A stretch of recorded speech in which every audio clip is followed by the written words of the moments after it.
Hi everyone. I'm another year older now, um, and it's a bit of a milestone, the age I'm at now. And it makes me, I've been thinking a lot lately about, getting old, um, what I want to do, things I want to do, how I'll occupy myself. Obviously, I'll stay working for as long as I can and stay active. But there'll come a day when I won't be able to be working and I won't be as active as I am now. And I started thinking today, I was thinking quite a lot, and I was thinking of when I worked as a carer. For those of you that don't know, I worked for as a carer for many years, and I enjoyed it. I liked that job, but it was a tough job, probably the toughest job I've ever done. And part of my work was calling to homes and calling to mostly men's homes. I cared mostly for men, and I met a lot of men, a lot of interest in men. But I met men that, you know, I'd say their life was full of regrets, that they didn't do more with their lives when they could have. Some of them had no choice in the matter. Um, One, for instance, was Michael. He was a lovely man. He lived quite close to me here. And Michael cared for his mother and father when they became elderly, and they lived to a good age. So Michael never got a chance to form a relationship, and he lived on his own then. And he was a lovely man. He used to tell me stories, and I'd tell him stories, and we used to enjoy a chat. We'd enjoy a good conversation. You know, he was a keen farmer, and he loved sheep, and he won awards for sheep, and he'd have all his pictures up on the house of the awards he won. And I knew that it interested him, so I'd start talking to him about that. And because he wasn't going to see maybe another person all day, except for seeing me, and that was an important part of the job. That was the part that I focused on more, was leaving them with something to think about. And I'd always start a story, and I'd tell them a little story, and I'd say, when I'm finished, I'd say, I'll tell you the rest of that now tomorrow. And I do that all the time. So it just give them a little interest, because these people were isolated. A lot of them were farmers, and they lived in a little cottage, maybe in the middle of nowhere, no one calling, no one knocking at the door. And the majority of them didn't seem to like TV. They had no TV or radio on. They sat in their own company. I remember, I don't know how it came up, but it was Michael's birthday, and he had no cards on his wall, or he had no flowers, or no pictures, or people calling, or no. And I found out, and I phoned Jan, and I said, "Do you know what you might do?" And she said, "What?" I said, "You might make a cake. Michael has a sweet tooth, he'd love a cake." So she made a cake, and she went into town, and she bought some socks, some underwear, some vests, and we called over in the evening, and we brought Jack and Nathan. They were only small at the time. We brought them with us, and we knocked at the door, and I had the key, and I opened it. He'd be sitting in his chair beside the fire, and we started singing Happy Birthday. And it actually brought a tear to his eye. He was so happy. And he spoke about that night for many, many times with me, because no one else wished him a happy birthday. No one else thought of him. But it was a simple little thing, but it meant so much to him. There was another man that I went to, and he was so fancy. Oh, he was always dapper. He'd have a suit on, a shirt on, tie on, dressed like he's going to a wedding every day, but he was going nowhere. And his house was spick and span. I would put on a fire for him, and he'd have a little brush and shovel for me just to sweep up any bits of dust. Yeah, he was interesting, very interesting. He had been in America, had been in Germany, been in a lot of places. But now he was on his own too. But he read the paper a lot, watched TV. Then I cared for a lot of people with Alzheimer's. That's tough. That is tough. Um, one of them, and I know his wife won't mind me talking about him, but one of them, I learned so much from him, and he enlightened my day so much going to see him. That was Robert. Robert was just amazing. He sadly developed Alzheimer's when he was very young. I think he was only 52, and it was rapid onset. He had in his frontal lobe, and his wife, just little things he did, just set off alarm bells. And he had a young family. He had just 3 young lads. And when I started caring for him, his memory was just very little. He could remember old things that happened a long time ago, but he couldn't remember day-to-day things. And he used to love to walk, and he would just walk and walk. From morning to night, he would walk, not knowing he had walked it already, but he started to ramble. He started to go onto the main road, and he started hitchhiking lifts and things, and he went missing. And for his safety then, it's amazing when you think about it, for safety, they had to block off the whole house. Yeah, just put a fence, big metal fence all the way around it with a combination lock to get in, because he would go and he would be unsafe outside it. But when you go in, then he'd be sitting down, he'd stand up and he'd start walking around, and he'd come out with the funniest things. He'd say, "I got thrown out of a Claregoba hotel last night for fighting." Sure, he never fought in his life. And I used to bring him for walks, and there was a loop around his house, and I'd bring him for walks, and he'd say, "Come on, we'll go in here for tea. I was in here yesterday." Sure, he wasn't. And as I got to know him, I loved him. He was so good. And I used to bring him for a spin in the car. He loved to go for a spin in the car. And I was at Robert's once, and I don't know how it came up, but I was saying my mother makes lovely treacle cake. And he said, "Can I have some treacle cake?" So we agreed that I could bring him. And I used to bring her to my mother's house. And he knew her name, Mary. He knew her name. And she'd have fresh treacle cake with lots of butter on it for him. And she'd make him a cup of tea, and he'd sit down at the table and he'd eat this. And he'd eat it all up.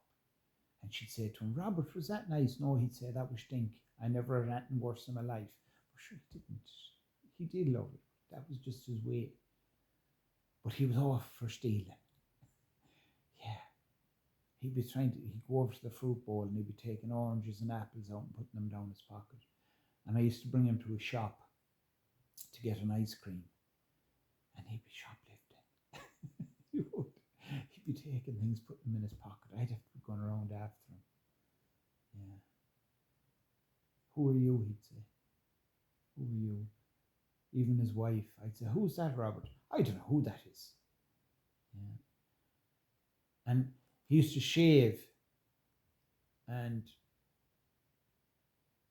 you'd say, "Robert, we'll have a shave."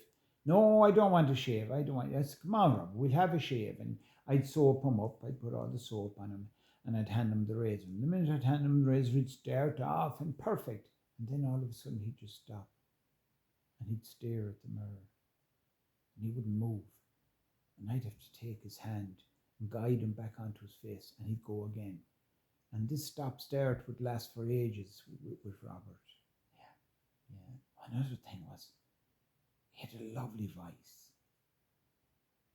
I remember in the car, and I started humming a song. And as I found out, it was one of his favourites. And I just had to start humming it, and Robert would start singing it. And he had a beautiful voice. And I wanted to record him, so I used to stop and pull in. But once I stopped, he'd stop singing. And I'd say, "Robert, will you sing that for me again?" "Sing," he said. "You get paid for singing." He said, "I can't sing." Yeah, he was a lovely fella. Lovely man. Then there was another man had Alzheimer's, and I started caring for him, and he lived out the country, small cottage, and he'd be standing at the gate, not waiting for me because he wasn't expecting me. And I'd pull up in the car, and I'd get out, and I'd say, "How are you, Frank?" And he'd just stare at me, looking at me, because he didn't know who I was. And I had a routine. I'd go in the house, I make him a ham and cheese sandwich, I put out the ashes, I light the fire, and I bring in some more turf. And sure, he'd come in the middle of it all, and he'd say, "What are you doing that for?" "Sure, I'm not doing that. Why, I can do all that." But he couldn't. He wouldn't remember to do it. He wouldn't remember to eat. Every day he'd say that.